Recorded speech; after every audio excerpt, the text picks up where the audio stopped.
आज हम लोग गुप्त एवं गुप्तोत्तर के काल के बारे में पढ़ेंगे। इससे पहले हम हमारे चैनल पे ये सारे वीडियो हैं, बहुत सारे यूपीएससी आईएएस का नोट सीरीज़ है जो चैनल पे अपलोड है। आप प्लेलिस्ट में जाएं, वहाँ से आपको प्लेलिस्ट दिख जाएगा, वहाँ से देख लें और अपनी तैयारी को बेहतर बनाएं।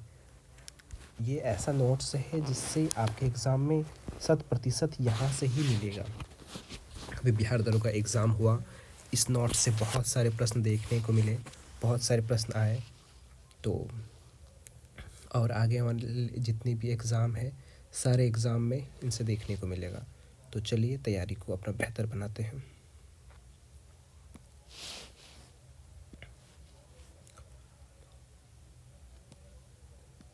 अभी हम लोग गुप्त एवं गुप्तोत्तर काल के बारे में पढ़ेंगे। गुप्त ये पहला क्या है? गुप्त संभवतः कुषाण के सामंत थे। गुप्त क्या बोल रहे हैं? गुप्त संभवतः कुषाण के सामंत थे, मतलब उनके समकालीन थे। गुप्त का संस्थापक श्री गुप्त थे। कब से? 240 से 280 ईसा पूर्व में।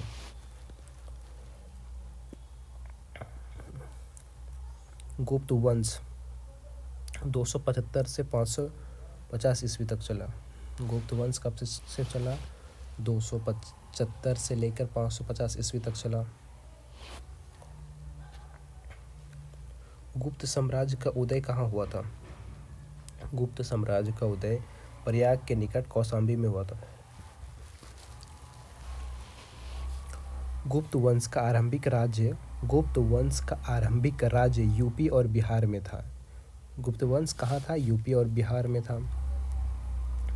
गुप्तकालीन वैष्णव अवशेष देवगढ़ का दशावतार मंदिर बेतवा नदी। क्या बोल रहा है? गुप्तकालीन वैष्णव अवशेष देवगढ़ का दशावतार मंदिर ये कहाँ है? बेतवा नदी के तट पर है। यहाँ से मिलते हैं। गुप्त साम्राज्य वैष्णव धर्म के अनुयायी थे। गुप्त साम्राज्य वैष्णव धर्म के अनुयायी थे।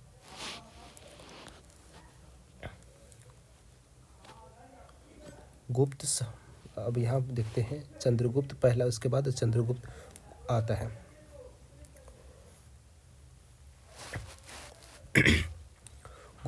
चंद्रगुप्त प्रथम ने गुप्त संवत शुरू किया था। सिक्कों पर कुमार देवी का नाम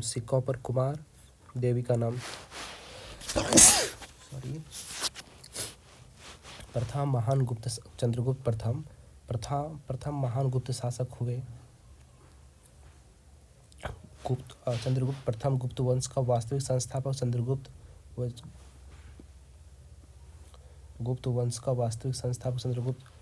प्रथम हुए।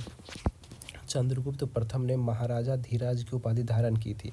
चंद्रगुप्त प्रथम ने कौन सी उपाधि धारण की थी? महाराजा धीराज की उपाधि धारण की थी।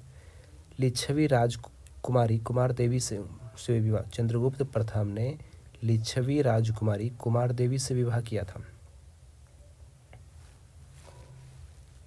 चलिए एक बार फिर से देखते हैं। गुप्त वंश 275 से 550 ईस्वी तक चला। गुप्त संभवतः कुषाण के सामंत थे।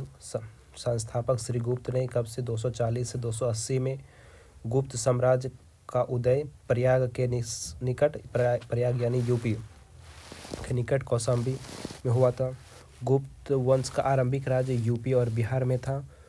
देवगढ़ का दशावतार मंदिर बेतवा नदी के तट पर है। गुप्त साम्राज्य वैष्णव धर्म के अनुयायी थे। गुप्त धर्म में पहला आता है चंद्रगुप्त प्रथम।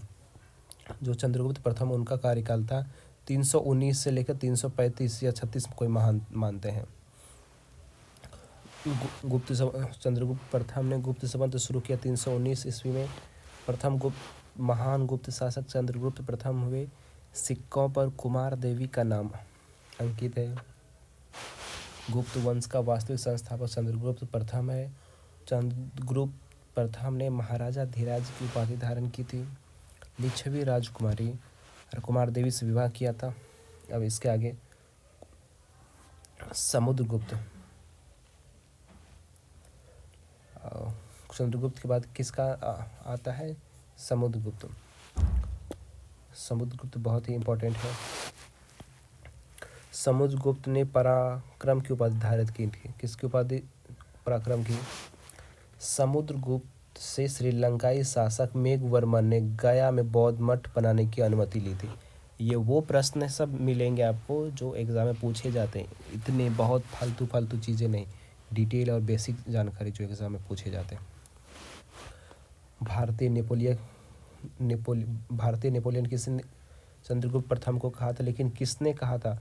विंसेंट स्मिथ ने भारतीय नेपोलियन कहा था। प्रयाग प्रशस्ति में लिच्छवी दोहित्र कहा गया है। किसमें? प्रयाग प्रशस्ति में लिच्छवी दोहित्र कहा गया है समुद्रगुप्त को। प्रयाग स्तंभलेख मूलतः अशोक के निर्मित। प्रयाग स्तंभलेख किसके हैं? अशोक के हैं। इसने 8 प्रकार के सोने के सिक्के चलाए थे। कितने प्रकार के सोने के सिक्के चलाए थे? 8 प्रकार। इसने 8 प्रकार के सोने के सिक्के चलाए। और इसके क्या है? वीणा वादन, गरुड़, अश्वमेघ आदि चलाए। वीणा वादन, एक समुद्रगुप्त को वीणा बजाते हुए देखा गया उसके सिक्कों पर, और गरुड़ का चिन्ह वाला, अश्वमेघ यज्ञ वाला चिन्ह आदि दिखाए गए। यह समुद्रगुप्त जो थे विष्णु के उपासक थे। चंद्रगुप्त प्रथम किसके उपासक थे? वैष्णव के उपासक थे। उसने कविराज की उपाधि धारण की थी। सिक्कों पर वीणा बजाते हुए दिखाई दिया गया है समुद्रगुप्त को। समकालीन समुद्रगुप्त किनके समकालीन थे? समकालीन नरेश, धनंजय या नीलराज, उग्रसेन और विष्णु गोपा के समकालीन थे। बौद्ध विद्वान वसुबंधु को संरक्षण दिया था। समुद्रगुप्त ने वसुबंधु को संरक्षण दिया था। इसने दक्षिणापथ के राजा के प्रति ग्रहण मोक्षानुग्रह की नीति अपनाई। कौन सी? ग्रहण मोक्षानुग्रह की नीति अपनाई। प्रयाग प्रशस्ति किसकी है? प्रयाग प्रशस्ति हरिसेन की है। चंपू शैली में लिखी गई। ये एग्जाम में पूछा गया कि प्रयाग प्रशस्ति किसने लिखा है, ये भी पूछा गया है। प्रयाग प्रशस्ति किस भाषा में लिखा गया है, किस शैली में लिखा गया है? तो चंपू शैली में। ये क्वेश्चन बने हैं, आप इसको फिर से एक बार देख लीजिएगा आराम से। चलिए आगे इसके आगे देखते हैं चंद्रगुप्त द्वितीय के बारे में।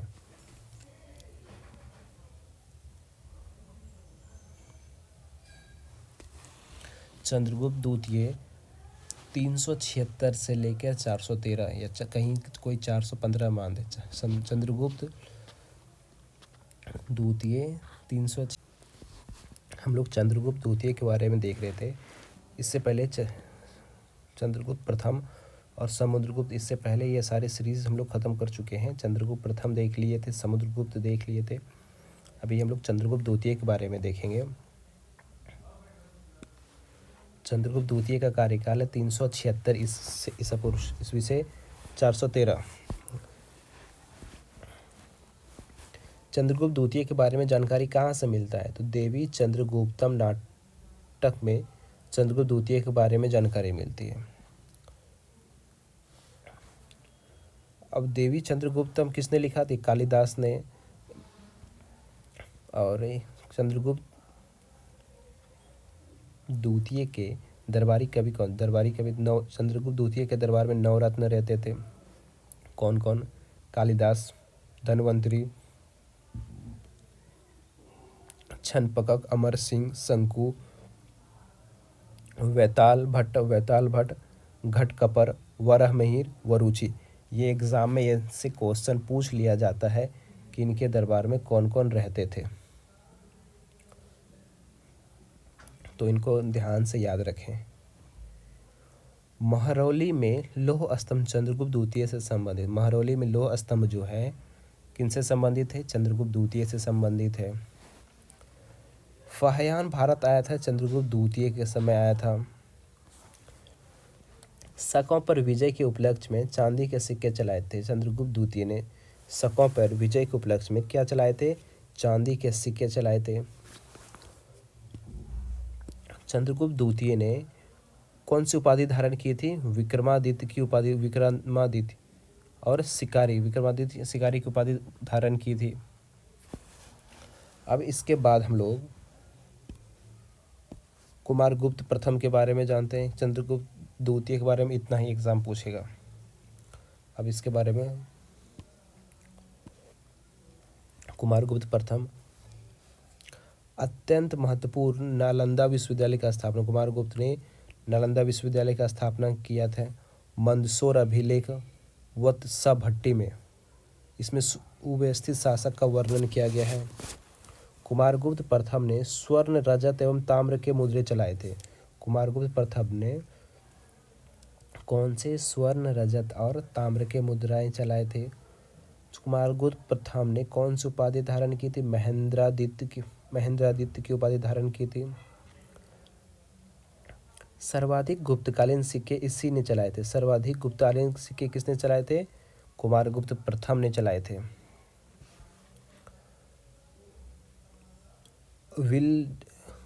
विल्सड अभिलेख में गुप्त वंशावली कुमारगुप्त प्रथम तक है। गुप्त वंशावली कुमारगुप्त प्रथम तक है। धनदेव, दामोदरपुर तथा बगराम ताउनपुत, ये कुछ ऐसा नहीं है। अब इसके बाद हम लोग स्कंदगुप्त के बारे में देखते हैं।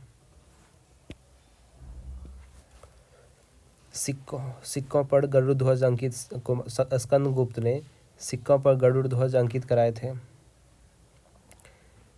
सिक्कों पर पद्मासन में विराजमान लक्ष्मी धनुष बाण लिए राजा की आकृति है। स्कंदगुप्त ने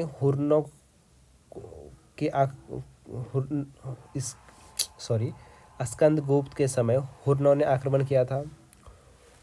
स्कंदगुप्त ने कौन सी उपाधि धारण की थी? इन्होंने भी विक्रमादित्य की उपाधि धारण किया था।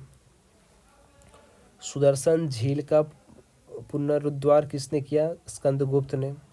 स्कंदगुप्त ने पुष्यमित्र नामक जातीय को हराया। स्कंदगुप्त ने पुष्यमित्र नामक जातीय को हराया था। इसने चीन सांग सम्राट के दरबार में आए। इसने चीन सांग सम्राट के राजदूत में भेजे थे। चीन सम्राट के राजदूत भेजे थे। अन्य तथ्य इसके बारे में जानकारी देखते हैं कि क्या है विशेष। गुप्त शासकों ने सर्वाधिक सोने के सिक्के चलाए थे। मेहरौली तोरनमात्र का महिरकुल तोरनमात्र का पुत्र था। महिरकुल तोरनमात्र का पुत्र था कौन? स्कंदगुप्त। विष्णुगुप्त थर्ड अंकित गुप्त शासक, अंतिम गुप्त शासक। विष्णुगुप्त थर्ड जो है अंतिम गुप्त शासक हुए 540 से 550 ईस्वी के बीच में। नरसिंहगुप्त ने हुर्न नरेश मिहिरकुल को पराजित किया। नरसिंहगुप्त ने हुर्न नरेश मिहिरकुल को पराजित किया। भानुगुप्त एवं एरन अभिलेख 510 ईस्वी में सती प्रथा का पहला अभिलेख मिलता है। सती प्रथा का पहला अभिलेख किसमें मिलती है? भानुगुप्त के एरन अभिलेख। भानुगुप्त के एरन अभिलेख में 510 ईस्वी में सती प्रथा का पहला अभिलेख। तोरमान भारत पर दूसरे हुर्न आक्रमण का नेता। तोरमान कौन था? भारत दूसरे आक्रमण का नेता था। हम लोग इतना देखें। चलिए एक बार रिवाइज करते हैं। चंद्रगुप्त द्वितीय का कार्यकाल 376 से 413 या 415 मांगते हैं। इसके दरबार में 9 रत्न रहते थे, जिसमें कालिदास, धन्वंतरी, छपनक, अमर सिंह, शंकु, वैताल भट्ट, घटकपर, वरामिहिर, वरुचि। देवी चंद्रगुप्त नाटक में चंद्रगुप्त द्वितीय के बारे में जानकारी मिलती है। देवी चंद्रगुप्त कालिदास ने लिखा है। मेहरौली के लौह स्तंभ चंद्रगुप्त द्वितीय से संबंधित है। शकों पर विजय के उपलक्ष्य में चांदी के सिक्के चलाए थे। चंद्रगुप्त द्वितीय ने फाह्यान आया था चंद्रगुप्त द्वितीय के दरबार में। चंद्रगुप्त द्वितीय ने विक्रमादित्य और शिकारी की उपाधि धारण किया था। अब कुमारगुप्त प्रथम के बारे में देखते हैं। कुमारगुप्त प्रथम का कार्यकाल 415 से लेकर 455 के बीच में। कुमारगुप्त प्रथम नालंदा विश्वविद्यालय की स्थापना कराया था। मंदसौर अभिलेख वत्सभट्टी में इसके सुव्यवस्थित शासन का वर्णन मिलता है। स्वर्ण, रजत तथा ताम्र के सिक्के चलाए थे। कुमारगुप्त प्रथम ने महेंद्रादित्य की उपाधि धारण किए थे। सर्वाधिक गुप्तकालीन सिक्के कुमारगुप्त प्रथम ने चलाए थे। विल्सड अभिलेख में गुप्त वंशावली कुमारगुप्त है। अब इसके आगे स्कंदगुप्त इसके समय हुरनों ने आक्रमण किया था। स्कंदगुप्त के समय हुरनों ने आक्रमण किया था। विक्रमादित्य स्कंदगुप्त ने विक्रमादित्य की उपाधि धारण किया था। सुदर्शन झील का जीर्णोद्धार या पुनरुद्धार कराया था। स्कंदगुप्त ने पुष्यमित्र नामक जातीय को हराया था। सिक्कों पर गरुड़ ध्वज अंकित कराया था। स्कंदगुप्त ने सिक्कों पर पद्मासन में विराजमान लक्ष्मी धनुष बाण लिया आकृति की अंकित है। ये क्वेश्चन पूछे गए हैं एग्जाम में। और स्कंदगुप्त ने ही चीन में राजदूत को भेजा था। विष्णुगुप्त थर्ड अंतिम गुप्त शासक हुए 540 से 550 ईस्वी के बीच में। नरसिंहगुप्त ने नरेश मिहिर कुल को पराजित किया था। भानुगुप्त के एरन अभिलेख 510 ईस्वी में सती प्रथा का पहला प्रमाण मिलता है। गुप्त शासकों ने सर्वाधिक संख्या में सोने के सिक्के चलाए थे। मिहिर कुल तोरनमान का पुत्र। भारत में दूसरा तोरनमान कौन था? भारत में दूसरे हुर्न आक्रमण का नेता था।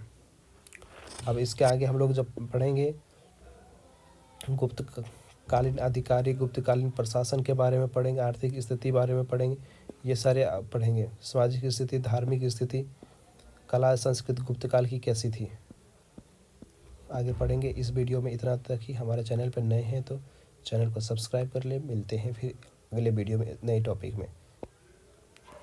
शुभ रात्रि, आपका दिन शुभ हो।